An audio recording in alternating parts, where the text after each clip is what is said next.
Hey everybody, welcome to episode 6 of My Prostate is Trying to Kill Me. I'm Mark Graves, just a regular guy fighting prostate cancer, and thanks for being along for the journey. I appreciate it. It's a Saturday, been a good day so far. Picked up some pollo loco and went over and visited my mom and dad with my daughter and my granddaughter, and got our ukuleles all tuned up, so we'll be playing those and having a good time. My son Campbell and his fiancee Sailor are on their way over. We're going to make some homemade pizzas tonight and play Mexican Train, so it'll be fun. Family night. So anyways, yesterday we were up to the point where I had gone for my biopsy, and I was still having trouble with my bladder not being able to drain that. So after the extremely uncomfortable biopsy, then Doc turned his attention towards my bladder. And so what he wanted to do was to catheterize me and see if he could drain it. Now, I've never had a catheter, a Foley type catheter, up to this point. So he says, why don't you go ahead and try to administer it to yourself?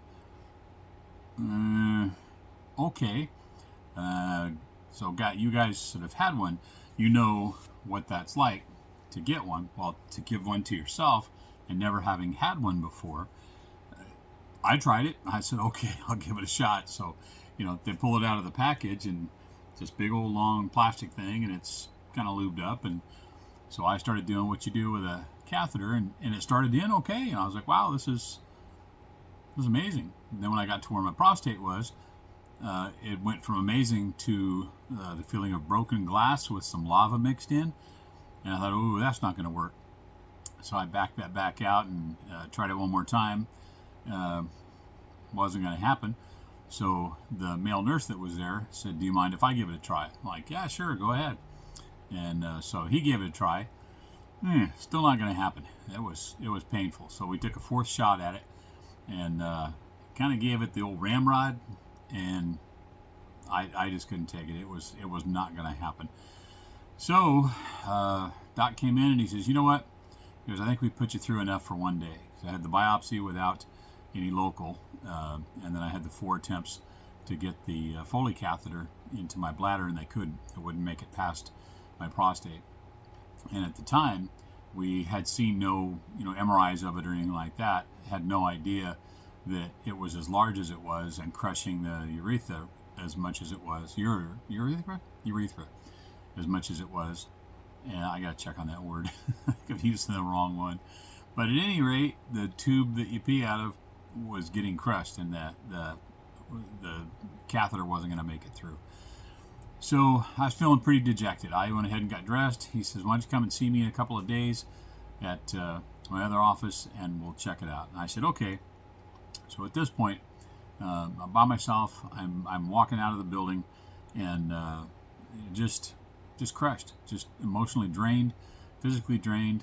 My bladder wasn't drained, but just not feeling well. And so I'm starting to tear up. I stand in there, and like I said, one of my earlier videos, I'm a silver lining kind of guy, and so I'm always trying to find the things that make life better.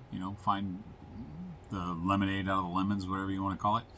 And so I walked outside, and I was standing there, and I wasn't really focusing on anything. And I happened to notice that somebody in a suit to my right was looking at me, and I looked back up, and I had tears in my eyes, so I wasn't focusing real well. And it turned out that it was a friend of mine, Bernie. And Bernie at the time was dating my friend Heather, and I wasn't awesome friends with Bernie. I knew him, and we spent time together and stuff. And so then I recognized who it was, and Bernie came over and just gave me this huge hug and just held me. And I just broke down in his arms, and I started crying. And he held me, and he says, what can I do for you? What do you want me to do for you? And I just said, there's really nothing you can do. And so we stood there for a little bit, and I told him what happened, what the doctor said.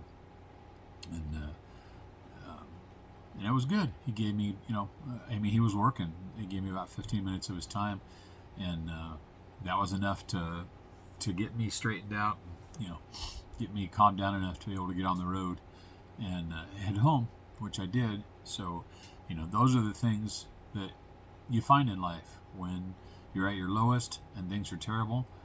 I ended up making a brother.